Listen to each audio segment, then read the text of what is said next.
नमस्कार, मैं संगीता यादव और आप देख रहे हैं TNI 24 न्यूज। शुरुआत करते हैं आज की बड़ी खबरों की।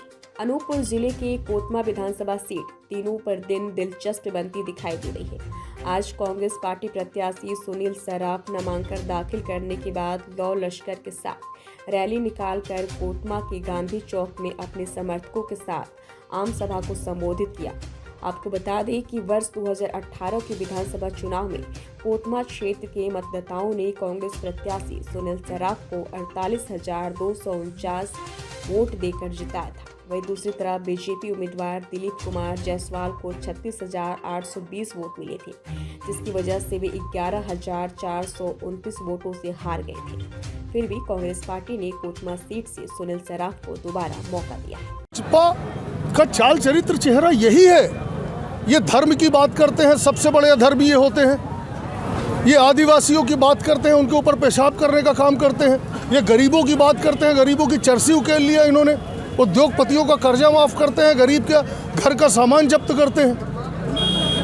क्या कहना इनके बारे में, इस बार जनता ही कहेगी। किसानों को लेकर के आपके पास क्या योजना है इस बार? किसानों को लेकर के मेरे पास बहुत बड़ी योजना है। 346 करोड़ का सीतामढ़ी बांध, जो लगभग हम अपनी सरकार में बजट में ले आए थे, वो तैयार रखा है। हम वो स्वीकृत कराएंगे। उससे 100 गांव कम से कम सिंचित हो जाएंगे। जहां पर वो बांध का नहर नहीं जा पाएगी, वहां हम लिफ्ट इरिगेशन लगा करके नहर से पानी देके 12 महीने हम खेती की व्यवस्था करेंगे। 1360 एकड़ भूमि जो आपके विधानसभा क्षेत्र में किसानों से अतिक्रमण की गई, उसको लेकर के क्या योजना है आपके? बहुत अच्छा सवाल किया आपने। 1300 एकड़ जमीन किसानों से छीनी गई मेरे क्षेत्र के। उसमें कोई इंडस्ट्री नहीं लगाई गई। मैं 5 साल विधानसभा में उसकी लड़ाई लड़ा। अंततोगत्वा जिस अडानी को पूरा देश बेच दिया है भाजपा ने, उस अडानी से हम वो ज़मीन वापस लिए। वो ज़मीन अब मध्य प्रदेश शासन हो चुकी है। हमने कमलनाथ जी से कहा है कि उस ज़मीन में आप एक पावर प्लांट या कोई इंडस्ट्री लगाएंगे, जिससे हमारे क्षेत्र की बेरोजगारी दूर होगी।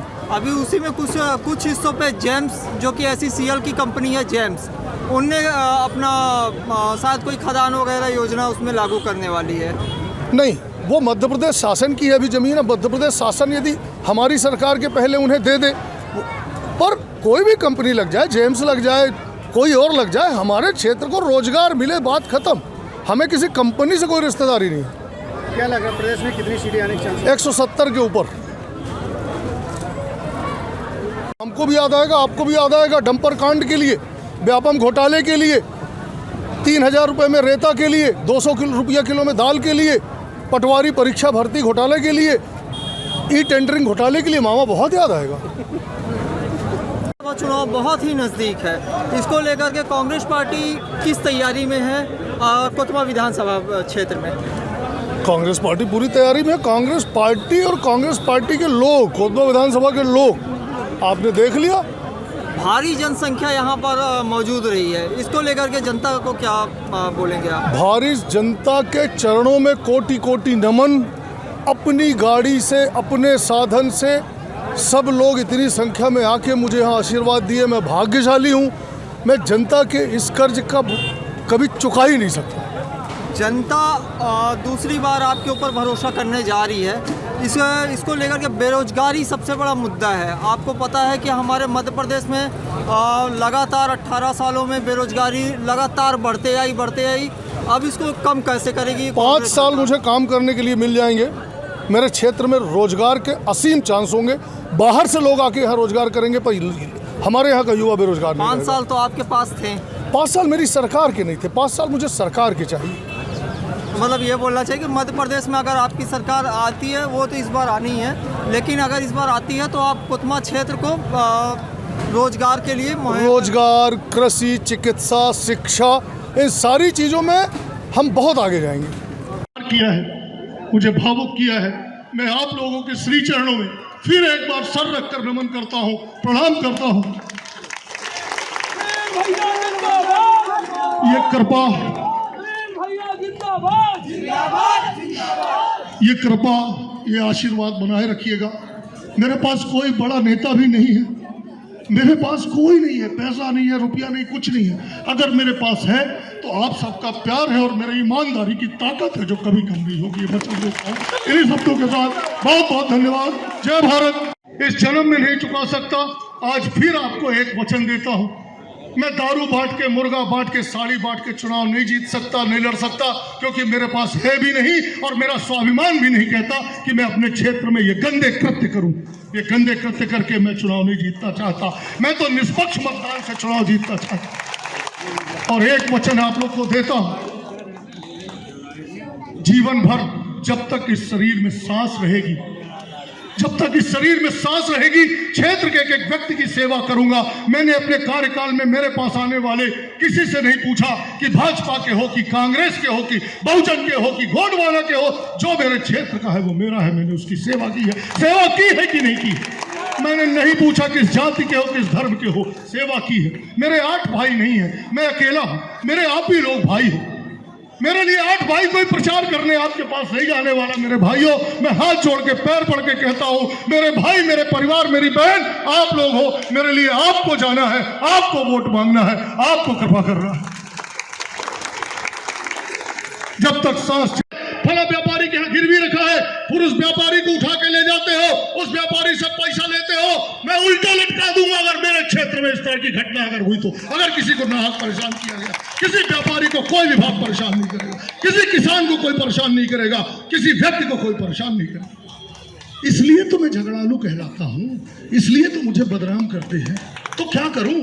करना पड़ेगा भाई। स्पेशलिस्ट था मनोज गुप्ता, डॉक्टर मनोज गुप्ता। आपके हमारे दुधमुहे बच्चों को इलाज के लिए शहडोल नहीं जाना पड़ता था, कोतमा में इलाज हो जाता था। जिसको हम लेके आए थे, मैं लेके आया था अपनी सरकार में, आज भाजपा की सरकार में उस डॉक्टर तक को यहां से भगा दिया गया। आज हमारे आपके बच्चों के इलाज के लिए हमें पुनः शहडोल जाना पड़ेगा, 4,000-5,000 रुपए खर्च करना पड़ेगा। ऐसी बहुत सारी बातें हैं। आप लोग 11 बजे से आए हैं, बहुत दूर दूर से आए हैं। आप लोगों ने आज मेरा इतना हिम्मत बढ़ाया है, आज आप लोगों ने इतना हिम्मत बढ़ाया है मेरा, मैं उसको शब्दों में बयान नहीं कर सकता।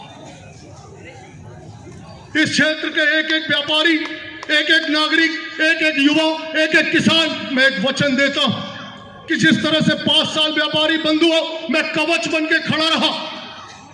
अगर बिजली में एक व्यापारी बंधु के आग लगी सुबह 4 बजे, मैंने ये नहीं पूछा किस जाति का है, किस धर्म का है, किसके आग लगी है। सुबह 6 बजे में पहुंच गया और पूरे जिले के 9 फायर ब्रिगेड लेके पहुंच गया और वहां पर हमने आग बुझाने का काम किया।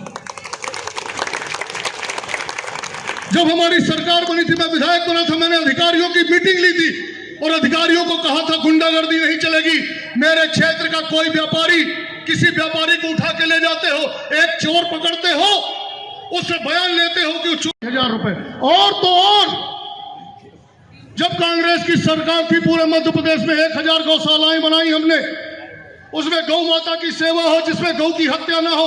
ये भाजपा वाले बड़े धार्मिक बनते हैं, पूजा करते हैं, कहते हैं गौ हत्या बंद हो। और आप एक एक व्यक्ति जानते हो कि इस नगर में अगर गौ तस्करी का काम करता है तो कौन आदमी करता है? सत्ता वाले करते हैं। सत्ता में जो नहीं है वो कैसे करेगा? वही कर सकता है जो सत्ता में होगा या सत्ता का दलाल होगा। हमने व्यवस्था की कि गौ माता की सेवा हो। आज गौशालाओं में गौ माता मर रही है, उन्हें चारा नहीं मिल रहा है। तब कमलनाथ जी ने कहा कि छत्तीसगढ़ के तर्ज पे हम गाय का गोबर खरीदेंगे, गौमूत्र खरीदेंगे, जिससे गाय माता का संरक्षण होगा, उनका आशीर्वाद मिलेगा। फिर एक बार मित्रों को देंगे, सबको देंगे। हमारी जब सरकार बनी थी 2018 में, हम लोग के बीच बात आई कि बिजली 100 यूनिट तक 100 रुपए में देना है। तो किसको देना है, किसको नहीं देना है? बोले बड़े आदमियों को नहीं देना है, गरीब लोगों को देना है। बोले ऐसा नहीं, जो 100 यूनिट तक बिजली चलाएगा उसका 100 रुपए ही बिल आएगा, चाहे वो बड़ा आदमी हो, चाहे वो छोटा आदमी हो, सबको एक भाव देखेंगे। आज इसी तरह से कमलनाथ जी ने घोषणा की है कि बड़ा आदमी हो, छोटा आदमी, कोई भी हो, 100 यूनिट तक जो बिजली जलाएगा उसको बिजली फ्री में देगा, उसका कोई बिल नहीं आएगा। जो 200 यूनिट तक जलाएगा उसका आधा बिजली का बिल आएगा, कमलनाथ जी ने कहा।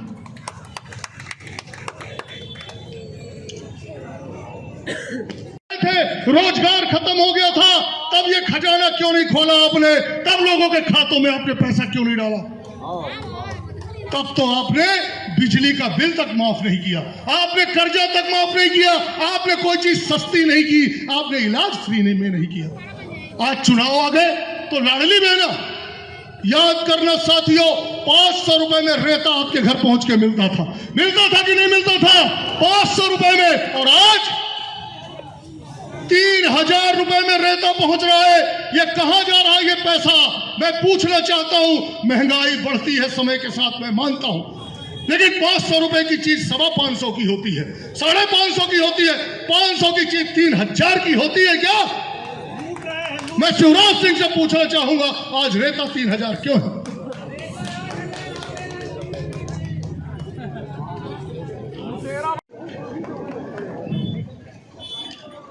बहुत सारी बातें हैं। नारी सम्मान योजना हमारी योजना है। कर्नाटक में चुनाव हुआ, कांग्रेस पार्टी राहुल गांधी जी ने कर्नाटक में कहा कि हमारी सरकार बनेगी, हम बहनों को 1500 रुपए महीने देंगे। उसी बात 1500 रुपए महीने कर्नाटक में सरकार बन गई, कांग्रेस ने 1500 रुपए महीने देना शुरू कर दिया। तब शिवराज सिंह और भाजपा को लगा कि मध्य प्रदेश में भी हम हिल रहे हैं, इस योजना को कांग्रेस के पहले हम लागू कर दें यदि, तो हम दोबारा हमारी वैतरणी इन बहनों के चरणों से पार हो जाएगी। और इन्होंने 1000 कहा, कमलनाथ जी ने कहा हम 1500 देंगे जैसा कर्नाटक में दे रहे हैं। इन्होंने कहा अब हम 1250 देंगे, फिर 1500 देंगे, फिर 1750 देंगे, ऐसे करके 3000 तक देंगे। अरे अगर तुम्हारी नीयत में खोट नहीं है शिवराज सिंह, तो 3000 पहले दिन से करके देखते। तुम्हारी तो सरकार है, कितना भी दे सकते थे तुम। पर 18 साल में याद नहीं आई बहनों की, चुनाव के समय याद आई है। और गारंटी से मैं कह सकता हूं कि जिस तरह से आज वृद्धावस्था पेंशन बंद कर दी गई है, जिस तरह से आज विधवा पेंशन बंद कर दी गई है, जिस तरह से आज सामाजिक सुरक्षा पेंशन बंद कर दी गई है, इसी तरह से लाडली बहना भी यदि इनकी सरकार बनेगी तो ये बंद कर देंगे, कोई पैसा नहीं देने वाले। जानोगे सुनील सराफ के पास न पैसा है न कहां से आता है, मुझे नहीं पता। इंसान को हमेशा दूसरे पे आरोप लगाने के पहले अपना गिरेबान झांक के देखना चाहिए। बहुत सारी और बातें हैं, बहुत सारी और बातें हैं, मैं उन्हें यहां कह सकता हूं, पर किसी की बुराई करने की आदत नहीं है।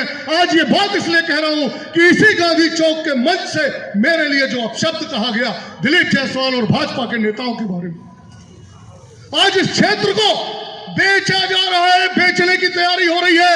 मेरी बात को बड़ी गंभीरता से सुनिएगा सब लोग। इस क्षेत्र के साथ एक बड़ी साजिश, बड़ा कुठाराघात हो रहा है। 1 मिनट का समय लूंगा, विस्तार से बताना चाहता हूं। क्षेत्र का जन ये कह रहा था, सर्वे रिपोर्ट में गया कमलनाथ जी के कि सुनील सराफ ही चुनाव जीत सकता है। सर्वे रिपोर्ट आपने भेजा, आपने बताया, आपने हाथ उठाइए, पीछे से हाथ उठाइए कि सुनील सराफ जीत सकता है। लेकिन सुनील सराफ जीतेगा तो 2600 करोड़ का दिल्ली बिल्डकान के आमाडाण का ठेका कैसे चालू होगा? कैसे चालू होगा? क्योंकि सुनील सराफ ने 1 साल से बंद करके रखा है कि मेरे क्षेत्र के लोगों को जब तक नौकरी और मुआवजा नहीं दोगे मैं काम नहीं होने दूंगा।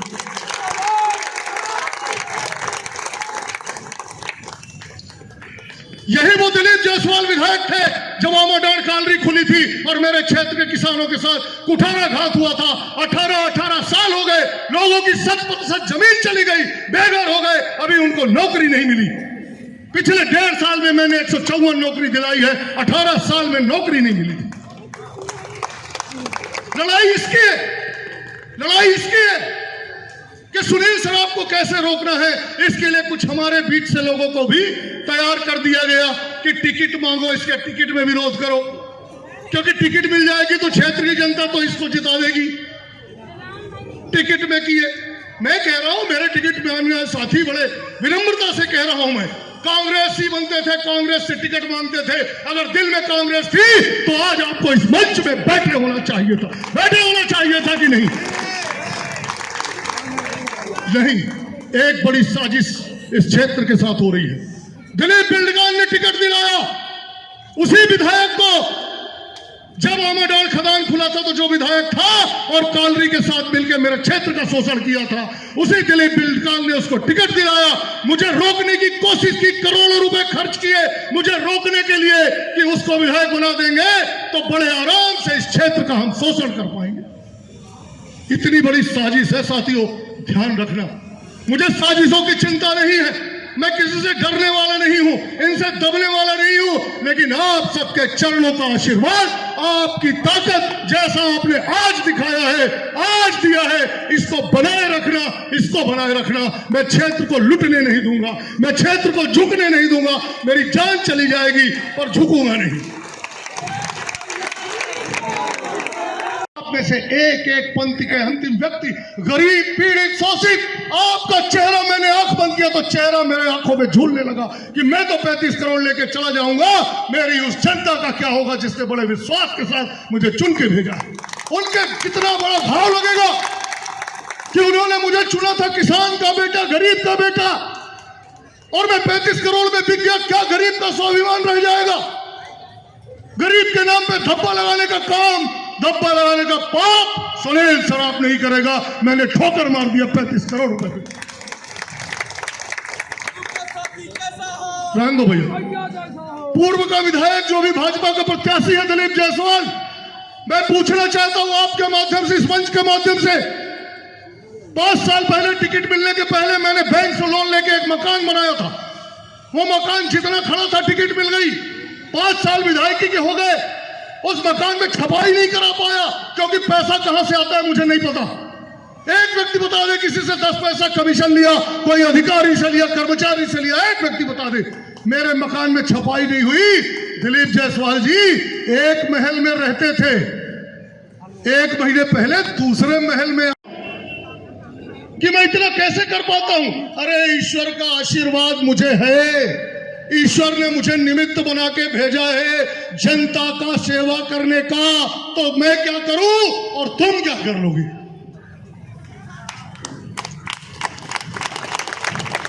साथियों, मैं राजनीति में पैसा कमाने नहीं आया, मैं राजनीति में कुछ और करने नहीं आया। जनता की सेवा करना मेरा शौक था। जब मैं विधायक नहीं था, जब यह भी नहीं पता था कि मैं कभी विधायक बनूंगा, तब भी क्षेत्र के लोगों की सेवा करता था, क्षेत्र के लोगों की मदद करता। आप लोग से कितने लोग जानते हैं मैं विधायक के पहले करता था या नहीं करता? कितने लोग जानते हैं? राजनीति मेरे लिए सिर्फ सेवा का माध्यम है और बड़ा भाग्यशाली हूं कि ईश्वर ने जनता जनार्दन की सेवा करने के लिए, पीड़ित मानवता की सेवा करने के लिए मुझे निमित्त बनाया है, मुझे अपना बहाना बनाया है। मेरी कोई औकात नहीं है, कोई हैसियत नहीं है कि मैं 17,000 लोगों को स्वेच्छा अनुदान की राशि पहुंचा सकूं। मेरी औकात नहीं है, ईश्वर ने उसके निमित्त बनाया है मुझे।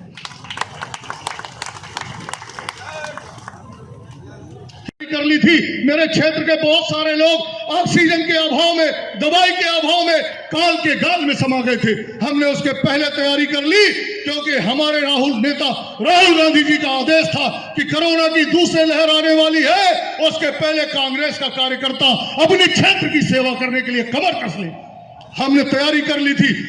50 लाख रुपए के लागत से हमने 50 बेड का अस्पताल खोला। इन्होंने धमकी दी कि अस्पताल खोल लिए हो, कोई ऑथराइजेशन नहीं है, अगर अस्पताल में एक आदमी की भी मृत्यु हुई तो तुझे जेल में डाल देंगे। मैं कहा यदि मेरे क्षेत्र की सेवा करने का यह परिणाम मुझे मिलने वाला है तो मैं जेल में जाने को तैयार हूं, लेकिन मैं सेवा करूंगा। और आप सबके चरणों की कृपा, आप सबके चरणों का आशीर्वाद, वो परमपिता परमेश्वर का आशीर्वाद कि 200 लोग वहां आए, भर्ती हुए, इलाज करा के गए, जो आया वो स्वस्थ होके गया, एक को भी कोई नुकसान नहीं हुआ, ये हाथ पे हाथ धरे ताकते रह गए। अरे मुझे रोकने की बजाय सत्ताधारी लोगों, तुम भी 2 अस्पताल खोल देते, तुमने क्यों नहीं खोला?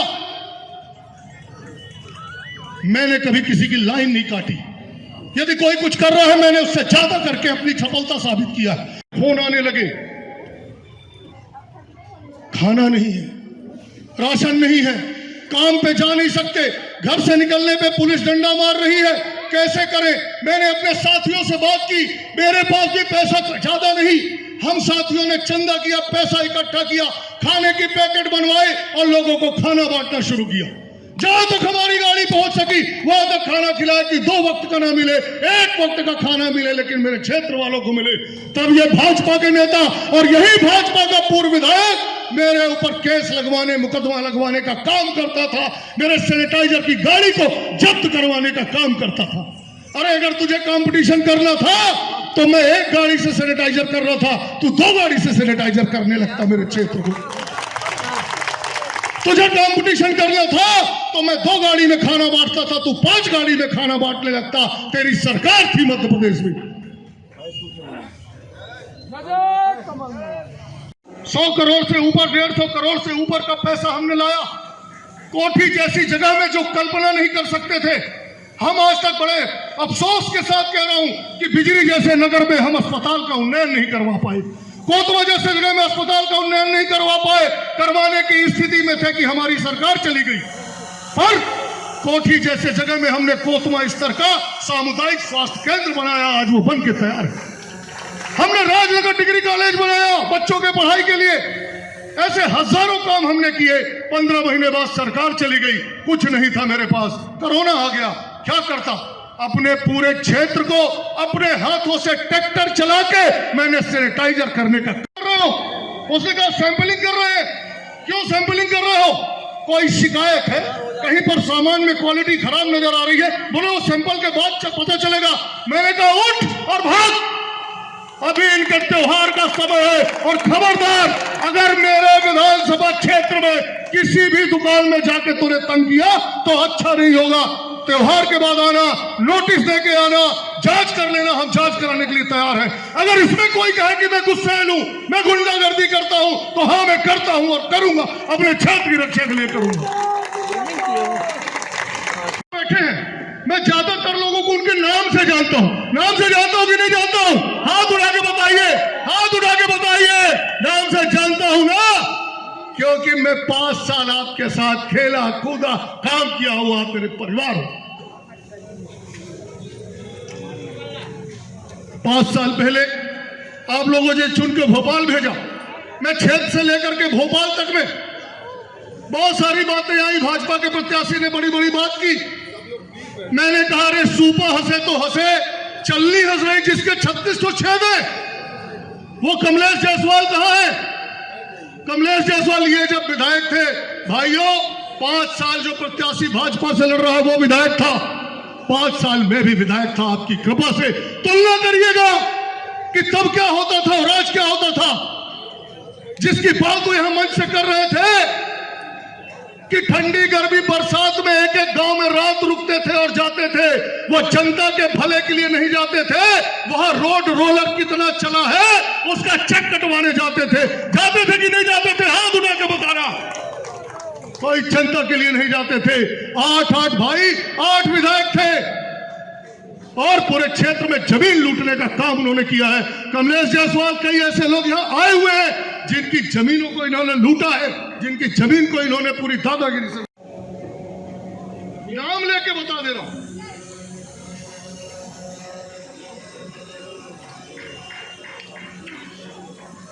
सजन गोयनका जी, नीलेश गोयनका जी, बब्बू पाव जी, काशी प्रजापति, जगदीश केवट, राम रतन केवट, राम कुमार प्रजापति, ऐसे सैकड़ों लोग हैं जिनके इनके साथ जमीन लूटने के केस चल रहे हैं। जमीनों को लूटा है इन्होंने अपनी विधायकी में।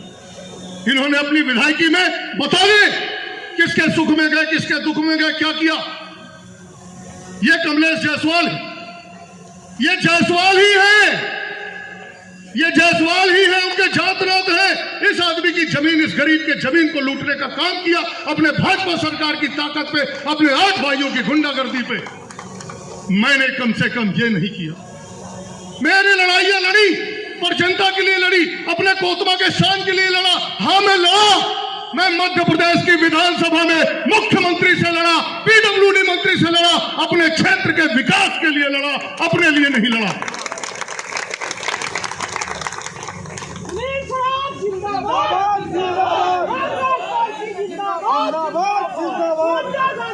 मुझे मेरे क्षेत्र की रक्षा करनी है। मुझे मेरे क्षेत्र की रक्षा करनी है। मेरे बारे में तरह तरह की अफवाहें फैलाई जाती है, गुस्सैल है, ये है, वो है। गुस्सा ना करूं तो अपने क्षेत्र की रक्षा कैसे करूंगा? एक दिन की बात है, मैं मोटरसाइकिल से जा रहा था, मधुबन स्वीट्स में राजन अग्रवाल मुझे जोर से आवाज दे के बुलाए, मधुबन स्वीट्स यहाँ है। मैं लौट के गया, क्या हो गया भाई? दो लोग बैठे थे, उसके सामान का सैंपलिंग कर रहे थे। मेरे समझ में नहीं आया, मैंने कहा क्या हो गया? बोले ये फूड वाले आए हैं। दिवाली का समय था, दिवाली का समय मिठाई के दुकान वालों का साल भर में 1 या 2 बार समय मिलता है। ऐसे समय में वो बेचारा